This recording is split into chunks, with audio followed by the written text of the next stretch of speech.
Welcome to money talkies. சமி ஜோ ஐ இது வந்து சுவிட்சர்லாந்து நாட்டு திரைப்படம். 2020ஆம் ஆண்டு ரிலீஸ் ஆன திரைப்படம். மிகச்சிறந்த திரைப்படம் இது. அதாவது வந்துட்டு இந்த படத்த பார்க்கும்போது வந்து நான் இப்போ சமீபத்தில நடந்த அண்ணா யூனிவர்சிட்டியில நடந்த ஒரு பெண்ணுக்கு நிகழ்ந்த ஒரு கொடூரத்த வந்து ஞாபகப்படுத்தும்.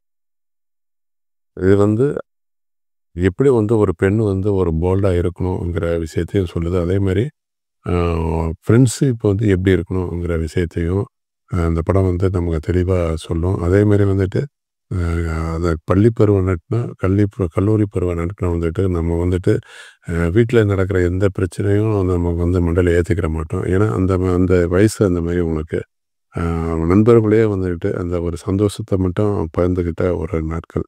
அந்த மாரி வந்து இந்த சமி, ஜோ, ஐ வந்து 3 பேரும் வந்துட்டு டியரஸ்ட்டு ஃப்ரெண்ட்ஸ் அவங்க. என் வீட்ல ஒவ்வொருத்தருக்கும் ஒவ்வொரு பிரச்சனை இருக்கு. ஆனா வந்து வெளிய வந்த பிறகு வந்துட்டு அதெல்லாம் அவங்க கவலைப்படாம ஜாலியா சுத்தி திரிவாங்க.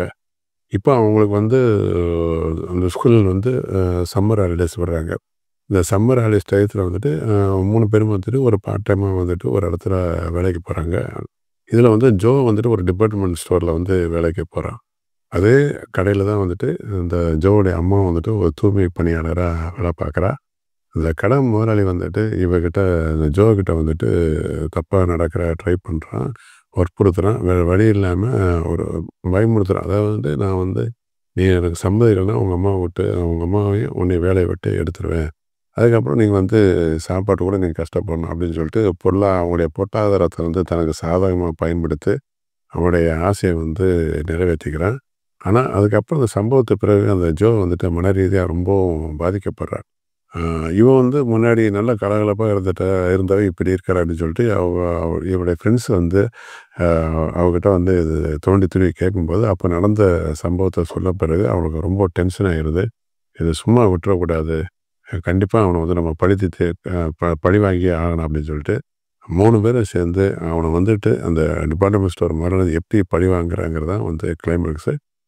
மிகச்சிறந்த திரைப்படம் உங்களுக்கு. அதாவது வந்து அவங்களுடைய ஃப்ரெண்ட்ஷிப்ப நம்ம வந்து நல்லா பார்த்து அனுபவிக்க முடியும். அதே மாரி வந்து ஒரு பெண்ணுக்கு இப்படி நடந்த சம்பவம் நடந்துச்சுன்னா, அத எப்படி வந்து ஃபேஸ் பண்ணி அத வந்துட்டு இது பண்ணணுங்கிற விஷயத்தையும் நம்ம தெரிஞ்சுக்கலாம் உங்களுக்கு.